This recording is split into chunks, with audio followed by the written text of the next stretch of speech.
അപ്പൻ്റെ കാര്യം എടുക്കുകയാണെന്നുണ്ടെങ്കിൽ ആള് നല്ല മദ്യപാനിയായിരുന്നു. ആ ഒരു സാഹചര്യത്തിലാണ് ഞങ്ങൾക്ക് വീട് വിട്ട് ഇറങ്ങേണ്ട ഒരു സാഹചര്യം ഉണ്ടായത്. വീട് വിട്ടിറങ്ങി ഇപ്പോൾ ഞാൻ ഉടമ്പടി എടുത്ത് ആദ്യത്തെ പുതുക്കലിന് 10 ദിവസം മുന്നേ ഞാൻ അപ്പൻ്റെ അടുത്തേക്ക് പോയി. എന്നെ കണ്ടു കഴിഞ്ഞ് കഴിഞ്ഞാൽ ആള് വഴി കൂടെ പോകുമ്പോൾ തന്നെ എന്നെ തെറി വിളിക്കാൻ തുടങ്ങും. ഞാൻ പോണ കണ്ടില്ലേ, വീട്ടിൽ നിന്ന് മാറിപ്പോയി, അപ്പൻ അങ്ങനെ പറഞ്ഞു ഇങ്ങനെ പറഞ്ഞു എന്നൊക്കെ പറഞ്ഞാലും ഞാൻ ദൈവത്തിനെല്ലാം സമർപ്പിച്ചു കൊടുക്കുകയും പിന്നീട് ഒരിക്കൽ മാതാവ് തന്നെ എന്നെ പറഞ്ഞു വിടുകയായിരുന്നു അപ്പൻ്റെ അടുത്തേക്ക്, നീ പോകോ, അപ്പൻ്റെ അടുത്തേക്ക് പോ.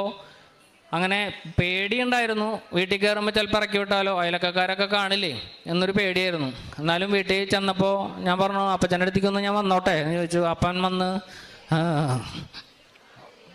കെട്ടിപ്പിടിക്കുകയും എന്നോട് സ്നേഹം കാണിക്കുകയും ചെയ്തു. ആ ഒരു സ്നേഹം ഇപ്പോഴും നിലനിന്ന് പോകുന്നു.